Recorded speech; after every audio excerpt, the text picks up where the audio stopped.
This is on a bus back from camp. I'm 13 and so are you. Before I left for camp, I imagined it would be me and 3 or 4 other dudes just running around causing loads of trouble. And turns out it would be me and just this girl. Now we're still at camp as long as we're on the bus and not at the pickup point where our parents will be waiting for us. We still have our orange camp t-shirts and we still smell like pine needles. I like you and you like me. I'm more than like you. I don't know if you do or don't more than like me. You haven't said, so I have not been saying anything, content to enjoy the small miracle of a girl choosing to talk to me and then choosing to do so again the next day and so on. A girl who's smart and funny and who, if I say something dumb for a laugh, is willing to say something 2 or 3 times as dumb to make me laugh. But also gets weird and wise sometimes in a way I never could. A girl who reads books that no one's assigned to her, whose curly brown hair has a line running through it from where she put a tie to hold it where it's wet. Now back in the real world, we don't go to the same school. And unless one of our families moves to a dramatically different neighbourhood, we won't go to the same high school. So I guess this is kind of it for us. And it may especially be it for us if I actually do say something. The sun goes down and the bus is quiet. A lot of kids are asleep.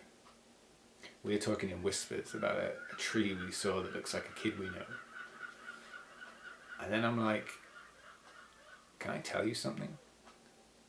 And all of a sudden I'm telling you, and I keep telling you, and your face is there and gone and there and gone as we pass by the lights that line the highway. And there's no expression on it. And I think just after a point, I'm just talking to lengthen the amount of time where you haven't said yes or no yet. And so regrettably, I end up using the word destiny. I can't remember what context. Doesn't matter. After a while, I run out of things to say, and you just smile and say, okay. I don't know what that means, but it seemed vaguely positive. And I would leave so as not to spoil the moment, but I can't because we're on a bus. So I just pretend like I'm asleep, and before long I really am. We wake up and the buses start moving. We're parked at the pickup point, which is in the car park of a Methodist church. I turn and you're not there. You could be in your dad's car by now with bags and things all piled up in the back. The girls at the back of the bus taking their sweet time disembarking, shrieking and laughing as I swing my legs out into the aisle. Just as one of them reaches my row. It used to be our row. It's Michelle, a girl who got suspended for a week for throwing rocks at my head. Adolescence is doing her a ton of favours body-wise. She's blasted from behind by the dome lights, so I can't see her face, but I can see her smile, and she says one word: destiny.